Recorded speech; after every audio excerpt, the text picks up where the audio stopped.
بسم اللہ الرحمن الرحیم۔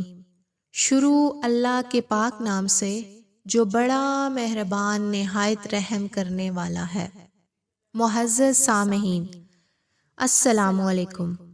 آج ہمارا موضوع گفتگو ہے نبی صلی اللہ علیہ وآلہ وسلم کی پیدائش پر شیطان کا رونا۔ جب ابلیس لعین نے آدم کو سجدہ کرنے سے انکار کیا تو وہ مردود قرار دیا گیا اور اللہ کے دربار سے دھتکارا گیا۔ ابلیس نے اللہ تبارک و تعالیٰ کو چیلنج کیا کہ وہ قیامت تک نوع انسان کو راہ حق سے گمراہ کرتا رہے گا اور انسانیت کو خدا کی اطاعت سے نکال کر شرک میں مبتلا کرے گا۔ اللہ نے اولاد آدم کو گمراہی سے بچانے اور صراط مستقیم پر گامزن رہنے کے لیے پیغمبروں اور کو مبعوث فرمایا اور ہر دور میں نبیوں کو ہادی بنا کر بنی آدم پر احسان کیا۔ پیغمبروں کا سب سے بڑا دشمن شیطان تھا، جو اس بات سے خوفزدہ تھا کہ نبیوں کی تعلیمات کہیں انسانوں کو اس لا شریک معبود کے قریب نہ کر دیں۔ رحمت للعالمین اور آخری نبی محمد صلی اللہ علیہ وآلہ وسلم اس دنیا میں تشریف لائے۔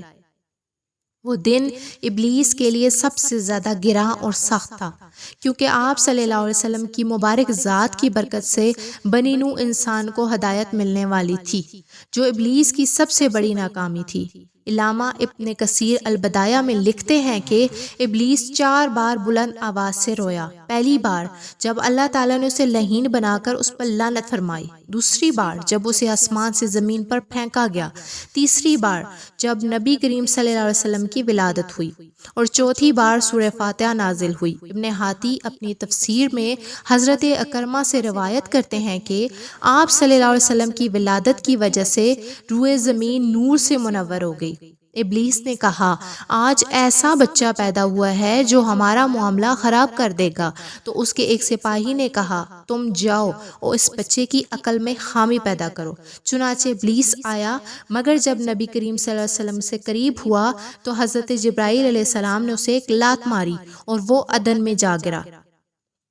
اسی طرح ایک روایت میں حضرت ابن عباس سے روایت ہے، شیطانوں کو آسمان سے نہیں روکا جاتا تھا، وہ بلا روک ٹوک آتے جاتے تھے، لیکن جب حضرت عیسیٰ ابن مریم علیہ السلام کی ولادت ہوئی تو شیطانوں کو 3 آسمانوں سے آنے سے روک دیا گیا، لیکن جب رسول اللہ صلی اللہ علیہ وسلم کی ولادت ہوئی تو شیاطین پر آسمانوں کے دروازے بند کر دیے گئے، ان کو شعلے مارے جاتے تھے۔ جس رات نبی صلی اللہ علیہ وسلم کی ولادت ہوئی ہے، اللہ تبارک و تعالیٰ کی طرف سے آسمانی دنیا میں خاص حفاظتی اقدامات کیے گئے تھے، اور اس مردود کے لیے وہ رات ڈھلتی رات ثابت ہوئی۔ جب آپ صلی اللہ علیہ وسلم کی پیدائش کا وقت آیا تو شیاطین کو 70 زنجیریں پہنائی گئی اور انہیں بحر خزر میں سر کے بل لٹا دیا گیا۔ تمام شیاطین اور سرکش مخلوقات بھی پابائے زنجیر کر دی گئی۔